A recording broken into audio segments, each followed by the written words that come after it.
Hi അസ്സലാമു അലൈക്കും. Welcome back to Vaseela vlog. അപ്പോൾ എൻ്റെ വീഡിയോസൊക്കെ ഇഷ്ടമാവുകയാണെങ്കിൽ പ്ലീസ് ഒന്ന് സബ്സ്ക്രൈബ് ചെയ്യാനും ലൈക്ക് ചെയ്യാനും ഷെയർ ചെയ്യാനും മറക്കല്ലേ.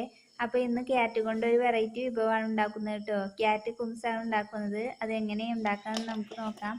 അപ്പോൾ 2 ക്യാരറ്റ് പുഴുങ്ങിയത് നമുക്കൊന്ന് മിക്സിയിലേക്ക് ഇട്ട് കൊടുക്കാം. പിന്നെ ഒരു ചെറിയ കപ്പ് അളവിൽ പാൽപ്പൊടി, പിന്നെ 2 മുട്ടയാണ് ഞാൻ എടുക്കുന്നത്. 2 മുട്ട ഇതുപോലെ ഒന്ന് പൊട്ടിച്ചൊഴിച്ച് കൊടുക്കാം. അപ്പോൾ ഇതിനേക്കാൾ വലിയ വലുതുണ്ടാക്കണമെങ്കിൽ ഇതിനേക്കാൾ അളവ് കൂട്ടിയെടുക്കണം കേട്ടോ.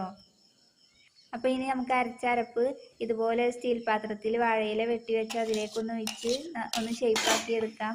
ഇനി നമുക്കൊന്ന് ഇഡലിത്തട്ടിൽ ഇതുപോലെ പ്ലേറ്റ് വെച്ചൊന്ന് നമുക്കൊന്ന് അടച്ച് വെച്ച് വേവിച്ചെടുക്കാം കേട്ടോ. അപ്പോൾ നമ്മുടെ ക്യാറ്റ് കുംസ് റെഡിയായി. വളരെ എളുപ്പത്തിൽ നല്ല ടേസ്റ്റി ആയിട്ട് ഉണ്ടാക്കിയെടുക്കാവുന്ന ഒരു റെസിപ്പിയാണ്. എല്ലാവരും ഒന്ന് ഉണ്ടാക്കി നോക്കണേ.